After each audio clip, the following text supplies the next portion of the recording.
Army chief ने एक मरतबा फिर ये कह दिया। गुज़िश्ता चंद दिनों से पहले DGSPR कह रहे थे, फिर आर्मी चीफ कह रहे थे। सियासतदानों को ये करप्ट कहते हैं, बुरा कहते हैं। ये फौज का पुराना तरीकाकार है, वो बार बार कहते हैं सियासतदान ठीक नहीं है, ये इक़्तिदार परस्त है, इक़्तिदार के लिए ये करते हैं, ये करप्शन करते हैं, बेईमानी करते हैं, फ्रॉड करते हैं। तो सारा कुछ पाकिस्तान में हमेशा से सियासतदानों पे डाला जाता है। तो वही चीज़ मैं यहाँ पे भी होती हुई देख रहा हूँ। आर्मी चीफ ने एक बार फिर अच्छी तर्ज हुक्मरानी पर जोर दे दिया। अब मामला ये है कि उन्होंने जोर तो दिया कि तर्ज हुक्मरानी अच्छी होनी चाहिए, ये आर्मी चीफ ने कहा, लेकिन उन्होंने ये क्यों कहा, उनका इससे क्या ताल्लुक है? यानी हुक्मरान की बात मानना उनका काम है आईने पाकिस्तान के मुताबिक। हुक्मरान कौन होगा, क्या करेगा, ये तो वोट डाल सकते हैं, एक वोट उनका है अपना। जब वोट डालें तो फैसला करें इसको डालना है उसको डालना है। इसके अलावा वो नहीं बता सकते हुक्मरानों को कि हुक्मरानी कैसी करनी है, ये उनकी डोमेन नहीं है। हाजिर ड्यूटी ऑफिसर कैसे ये मुतालबा कर सकता है, मेरी समझ से बाहर है। यानी क्या ये शहबाज शरीफ की हुकूमत पर बैड गवर्नेंस का एक और इल्ज़ाम या टैग है जो जनरल साहब लगा रहे हैं कि जनाब इनकी हुक्मरानी ठीक नहीं है?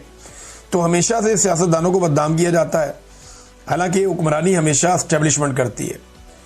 इख्तियार और इक़्तिदार हमेशा पाकिस्तान के अंदर एस्टेब्लिशमेंट के पास रहा है, लेकिन वो कहते हैं जी अच्छी तर्ज हुक्मरानी होनी चाहिए। अब ये अच्छी तर्ज हुक्मरानी कैसे लाएं? अब इतने जूते पॉलिश करके भी शहबाज शरीफ साहब ने अगर ये सुनना, फर्ज करें शहबाज शरीफ साहब कल को कोई फौज पे तनकीद करते तो उनके साथ क्या होगा? यानी सियासतदान के ऊपर फौजी तनकीद करे तो कोई मसला नहीं, फौजी के ऊपर सियासतदान तनकीद कर दे तो रियासत पे हमला हो जाता है, मुल्क के लिए खतरा करार दे दिया जाता है। ये बड़ी अजीब बात है। सबको अपने अपने आईनी और कानूनी दायरा इख्तियार में रहना चाहिए, उससे बाहर ना जाएं तो ज़्यादा अच्छी बात है। नादरीन, एक बड़ा इशू उठ गया और वो अली अमीन गंडापुर के हवाले से है। खबर जो रिपोर्ट की गई है वो फ़हीम अख्तर मलिक साहब ने की थी और वो पाकिस्तान तहरीक इंसाफ के लोगों ने उठा ली। सोशल मीडिया पे ये खबर फैल गई। फिर जो लोग मीटिंग्स के अंदर मौजूद थे उस मीटिंग में, उनसे कुछ जर्नलिस्ट हैं, उन्होंने बातें की, जैसे तारिक मतीन साहब कंफर्म कर रहे हैं, कुछ और सहाफ़ी कंफर्म कर रहे हैं, लेकिन फ़हीम अख्तर मलिक साहब ने खबर दी थी कि, और वो ये कह रहे हैं कि 100% ये खबर ठीक है, मैं अपनी खबर पर कायम हूँ। अली अमीन गंडापुर ने कहा कि 22 से ज़्यादा खैबर पख्तूनख्वा असम्बली के MPs के बयान हल्फी एस्टेब्लिशमेंट के पास हैं और इनके सर पर हुकूमत कायम है। अगर हुकूमत गई तो आपका हशर भी PTI पंजाब वाला होगा। फिर इजलास में इत्तफाक हुआ कि हुकूमत कायम रखी जाएगी चाहे जो हो जाए। इनसे इतना पूछें इमरान खान ने जो हदायत की थी उस पर अमल हुआ या नहीं हुआ, ये उन्होंने आगे कहा। फिर एंड में उन्होंने कहा जी मैं अपनी खबर पे कायम हूँ और मुख्तलिफ सोर्सेज से कंफर्म करने के बाद मैंने खबर दी है, लफज बलफज कायम हूँ, खबर का मुकम्मल रिकॉर्ड भी है, अगर खबर झूठी है तो कानूनी कार्रवाई आप कर सकते हैं।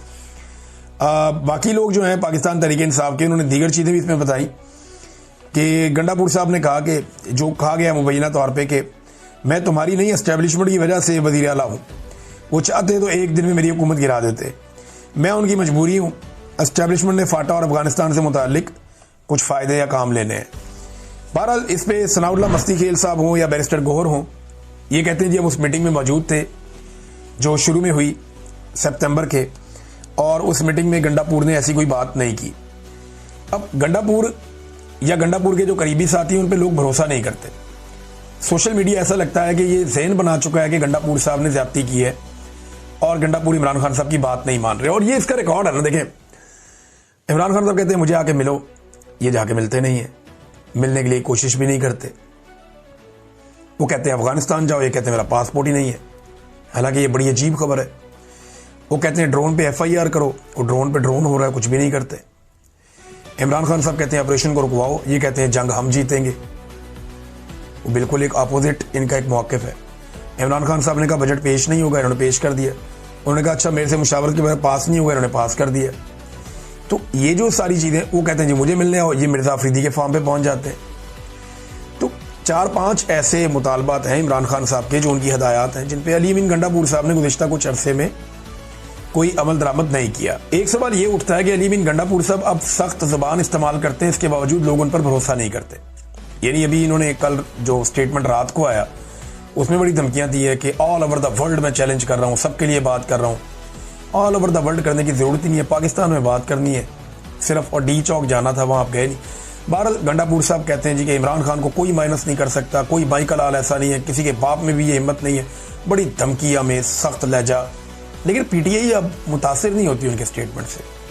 गंडापुर साहब के अपने मीडिया के करीबी लोग हैं कुछ, वो इसको वायरल करने की कोशिश करते हैं, यानी वो इसको उनका स्टेटमेंट उठाते हैं, उसको लगाते हैं, लेकिन वो वायरल होता नहीं है। लोग उसे रीपोस्ट ही नहीं करते, बल्कि उसके ऊपर लोग जो कुछ लिखते हैं वो मैं यहाँ पढ़ भी नहीं सकता। गंडापुर साहब की मुखालफत पार्टी में बहुत हद तक बढ़ चुकी है। अगर इमरान खान साहब ने गंडापुर को रेस्क्यू ना किया तो उनकी हालत शेर अफजल मरवत वाली हो जाएगी, या उनकी हालत जहांगीर तरीन वाली हो जाएगी, या वो महमूद खान और परवेज खट्टक बन जाएंगे। मुझे तो ऐसा दिखाई दे रहा है, नहीं साफ दिखाई दे रहा है, गंडापुर साहब दोबारा डीए खान से इलेक्शन भी नहीं जीत पाएंगे। अगर इमरान खान साहब ने उन्हें रेस्क्यू ना किया तो वो इलेक्शन लड़ने की पोजीशन में नहीं होंगे। अब चाहे वो जितने मर्जी सख्त स्टेटमेंट दें, लोग तो उनके दिन गिन रहे हैं कि बाकी महीना रह गया, 2 महीने आपके गुजर गए, आपने 90 दिन का टाइम दिया था और आपने कहा था मैं अपने आप को टाइम दे रहा हूँ कि अगर मैं इमरान खान साहब को बाहर ना निकाल सका 90 दिन में तो फिर मैं फैसला करूंगा अपनी सियासत का, छोड़ दूंगा सियासत। तो अब गंडापुर साहब के पीछे दिन रह गए थोड़े, लेकिन साथ ही साथ उन्होंने कुछ और स्टेटमेंट्स देना शुरू कर दिए हैं और वो अब अक्सर ये भी कहते हैं कि देखें इमरान खान ने अपना फैसला खुद करना है, एस्टेब्लिशमेंट तो उनके पीछे पड़ी हुई है, अब वो जो मर्जी करें। लेकिन गंडापुर साहब का वो कहते हैं ना, एक पंजाबी में एक मिसरा है बड़ा मज़ेदार शेर है, बल्कि जो बोल ज़बानों निकल गया वो तीर कमानों निकल गया, कि मुंह से आपके जो बोल निकल गया वो कमान से निकले हुए तीर की तरह है, वो वापस नहीं आता, वो फिर अपने टारगेट पे जाके लगता है। तो गंडापुर साहब ने ऐसे ही किया। आप देखें ना जहांगीर तरीन साहब की हालत क्या हो गई, इन्होंने भी इमरान खान साहब से बेवफाई की थी। वैसे इमरान खान साहब की अजीब किस्मत है, जो भी उन्हें धोखा देता है वो एक्चुअली अपने आप को धोखा दे देता है। यानी मैंने देखा उनकी एक साबिका अहलिया जो है, एक ऐसी थी जिससे उन्होंने सेटलमेंट के तहत तलाक ली और वो उनके साथ अच्छे रिलेशन रहे, तो वो ठीक है। अब इमरान खान साहब की एक दूसरी बीवी भी है, अब उनके ऊपर मुबैना तौर पे ये एलिगेशन भी लगे कि उन्होंने कोई माली फ़ायदा वायदा लिया है, लेकिन आप देखें कि उन्होंने इमरान खान के बारे में कितना कुछ कहा, कितनी नेगेटिव बातें की हैं। एक तरह का धोखा है कि आप एक बंदे के बारे में, उसके साथ पहले आपका निकाह है, बाद में आप उसके घर की बातें, और वो भी कोई झूठ कोई सच, यानी वो अजीबो गरीब जिनका सर पाँव भी नहीं है, वो बातें कर दी। और आप देखें उसका नुकसान इमरान खान को नहीं हुआ, उसी खातून को हुआ। ये अब एक रियलिटी है, आप इससे भाग नहीं सकते।